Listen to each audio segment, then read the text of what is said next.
Hello, everyone, and welcome to the very first episode of the weekly reviews for Wrestling with Kayfabe.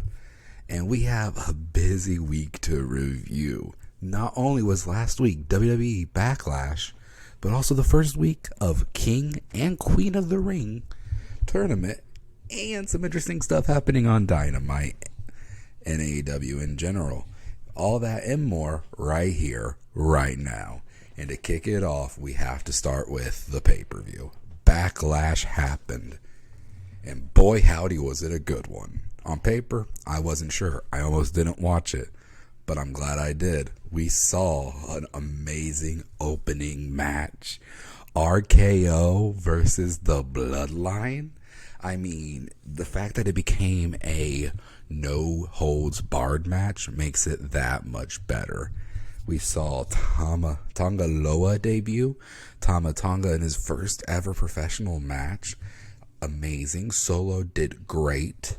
And Randy Orton and KO did what Randy Orton and KO does best. It makes me excited for the way the Bloodline's going to go from here. And really, since Roman left, we weren't really sure what the Bloodline were doing until now.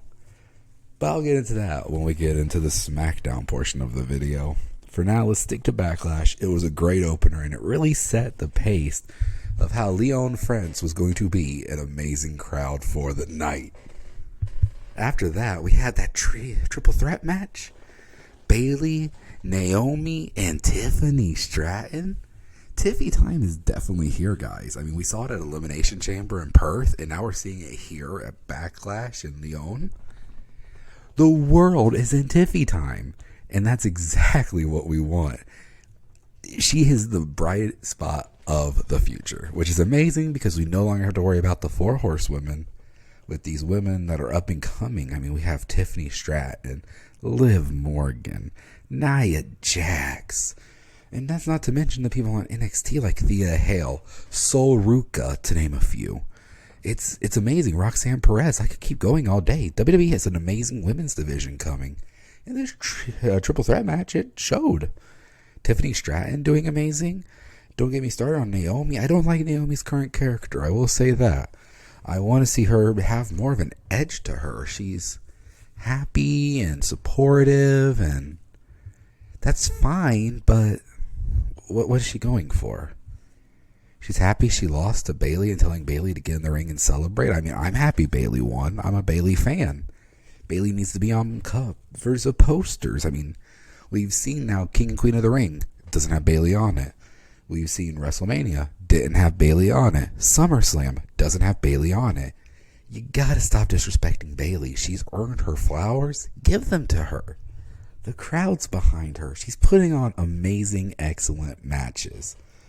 But hey, it was an amazing, excellent match.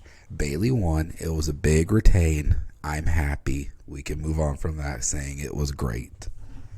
Then we get to Judgment Day with Jey Uso and Damian Priest for the World's Heavyweight Championship. What a match. Me personally, I think it should have headlined the pay-per-view. It should have been the main event. Everyone was excited. The crowd with the cell phone lights on, just doing it with Jay. Main event-ish is here. And the Yeet movement is here. It reminds me of the Yes movement because we're all here yelling Yeet, Yeet, Yeet every time he throws a punch. Jey Uso's over. He needs a title. I do like how they're presenting Damian Priest with the Judgment Day, though. And on Raw, they make up, and it's like, okay, cool, but I did see that little look in Finn's eye when he got pushed.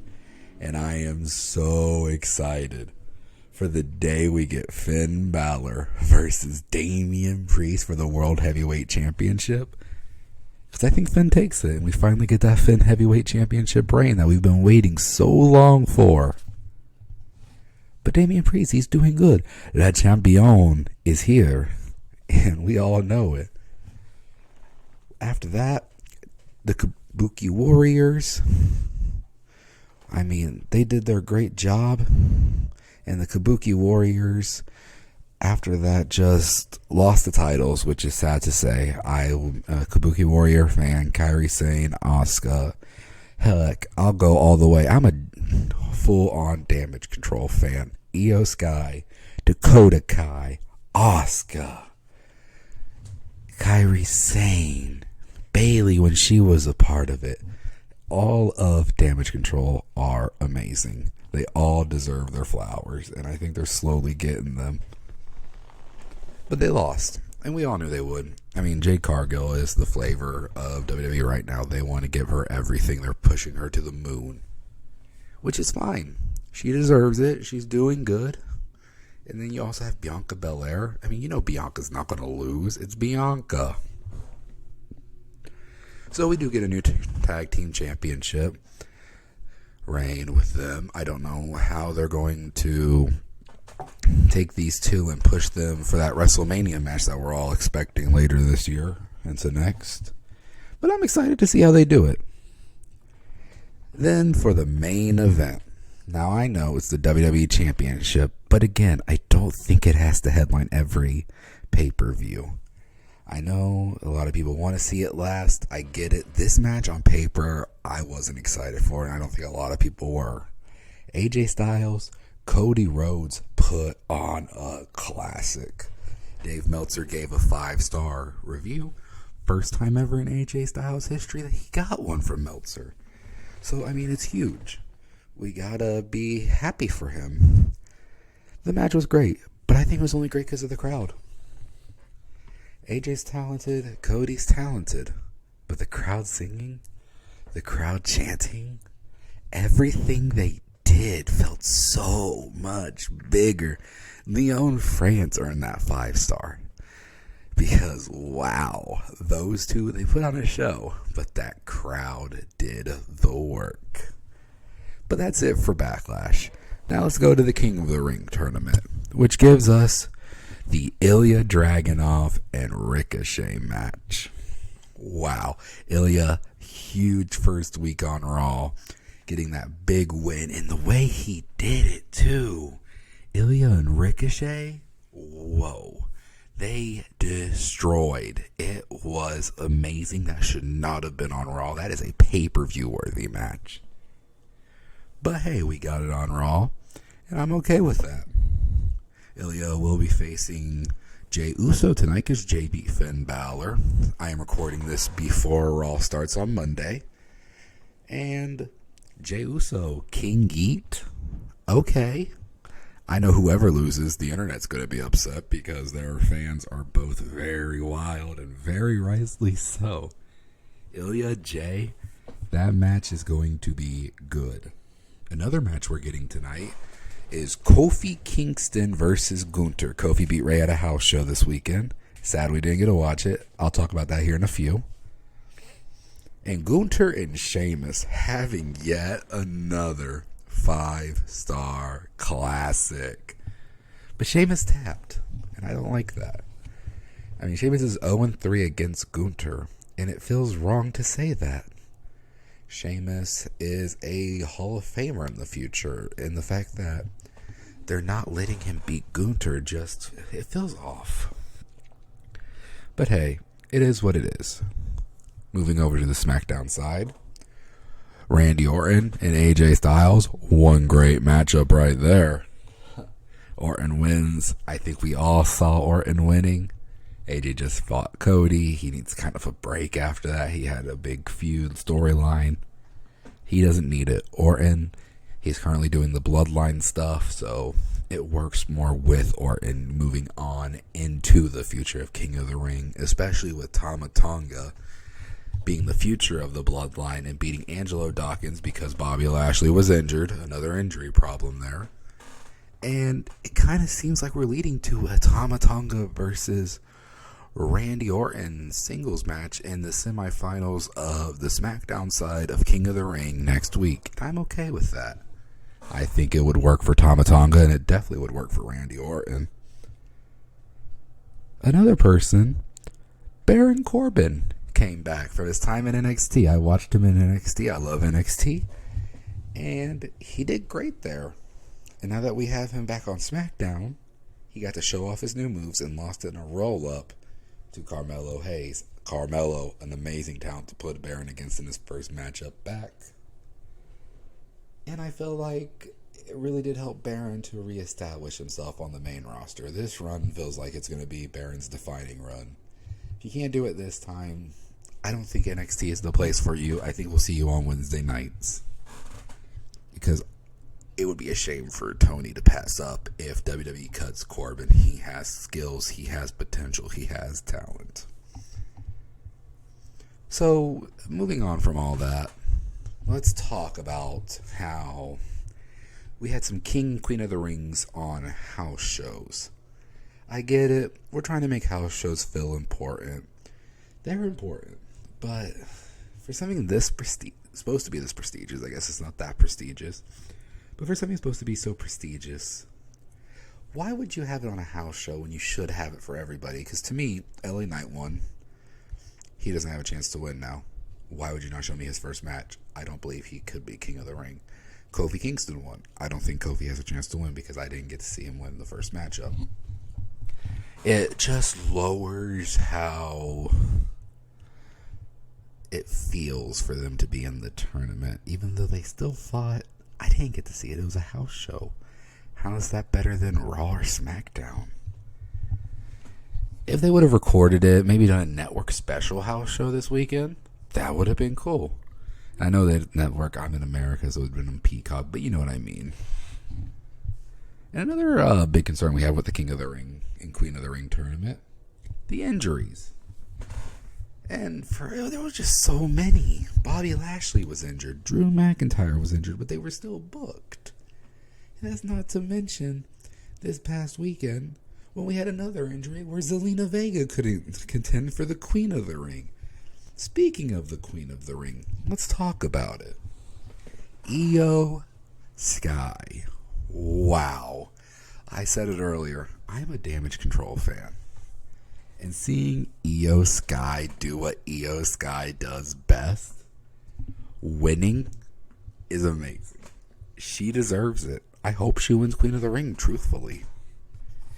On the other side, Dakota Kai loses to Valkyrie, because Asuka's injured.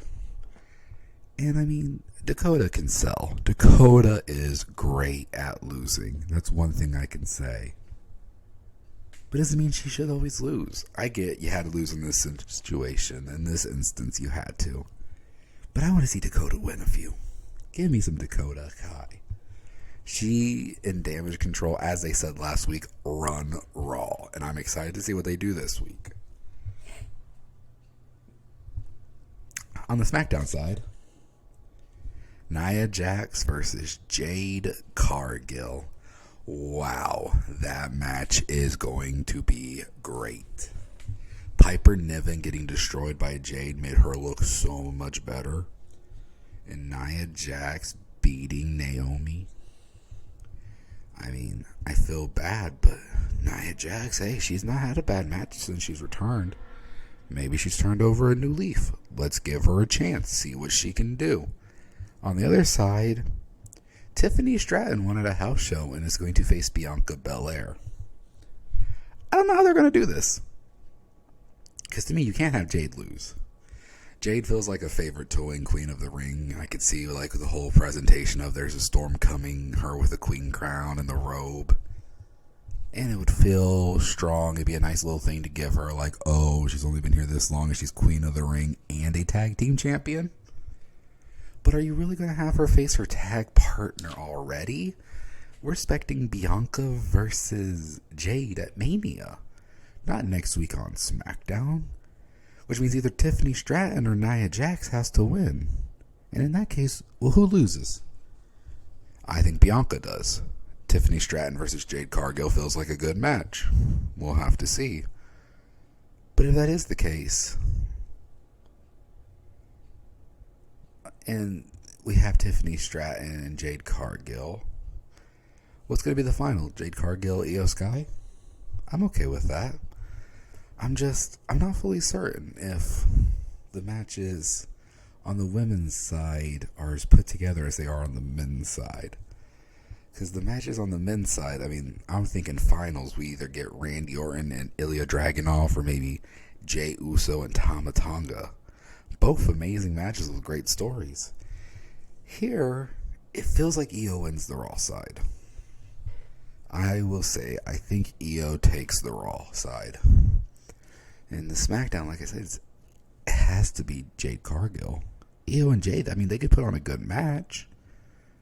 But we're going to have Jade just single-handedly destroy all of Damage Control? And if so, are we making Jade Cargill the faction destroyer? Damage Control can go on for another year and be fine. So we're done with the King and Queen of the Ring, and I just want to say a few more things about WWE, and then I'll move on to AEW. And with that being said, speaking of the pay-per-view itself, Cody versus Logan, championship versus championship.